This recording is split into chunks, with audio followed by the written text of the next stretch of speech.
সব দোষ এই ফোনের। আসলে কি বলেন তো, কাউকে না খালি খালি দোষ দিতে দেখলে আমার ভীষণ রাগ হয়। তাই যখন সব দোষ এই ফোনের উপরে পড়ে না, তখন ফোনের জন্য আমার ভীষণ মায়া হয়। কারণ এই ফোনের জন্য কিন্তু আমরা অনেক ভালো ভালো কাজ করতে পারি, অনেক কিছু জানতে পারি। কোনো কিছু পারলাম না, ফোন দেখে শিখে নিতে পারি। তারপরে তো কত রকমের খবরাখবর আমরা এই ফোনের মাধ্যমে পাই। স্কুলের কোনো নোটিশ, সেটা হচ্ছে ফোনে পাঠালে আমরা সেটা জানতে পারি। তারপরে অনেক কিছু, একটা অঙ্ক না পারলে বাচ্চারা স্যারকে পাঠায়, স্যাররা আবার সেটা আহ, করে ফোনে পাঠিয়ে দেয়। অনেক সুযোগ সুবিধা আমরা এই ফোনের মাধ্যমে পেয়ে থাকি।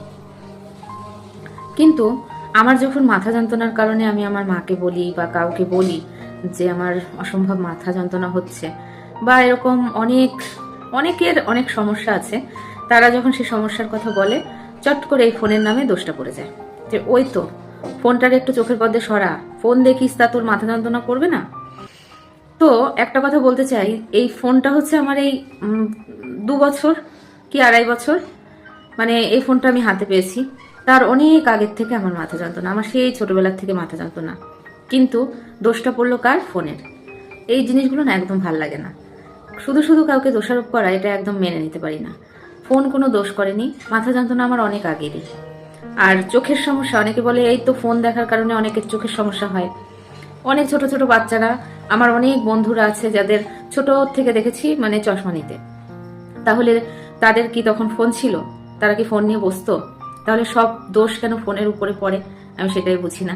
এ যে আমাদের এত এত উপকার করে, সেটার প্রশংসা কতজন করে, কিন্তু কিছু একটা ভুল হলো ওই ফোনের দোষ।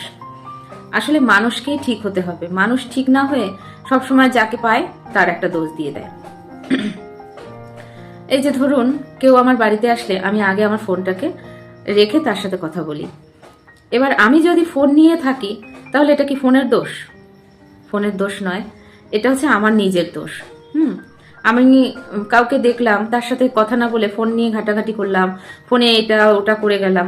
এটা কি ফোন আমাকে শিখিয়ে দিয়েছে? তাই যতটুকু দোষ, এটা মানুষেরই দোষ। ওই ফোন দেখা হয় বলেই মাথা যন্ত্রণা, ফোনের জন্য এত কিছু, তা না, নিজেদের ঠিক হতে হবে। হ্যাঁ, খালি খালি এই ফোনকে যখন কেউ দোষ দেয়, তখন আমার খুব ফোনের জন্য কষ্ট হয় যে বেচারা, তুমি যে এত উপকার করো, তার গুণগান কয়জন গায়? একটু ভুল হলেই সব দোষ ওই ফোনের। আসলে মানুষের এই কথাবার্তাগুলো পাল্টানো উচিত।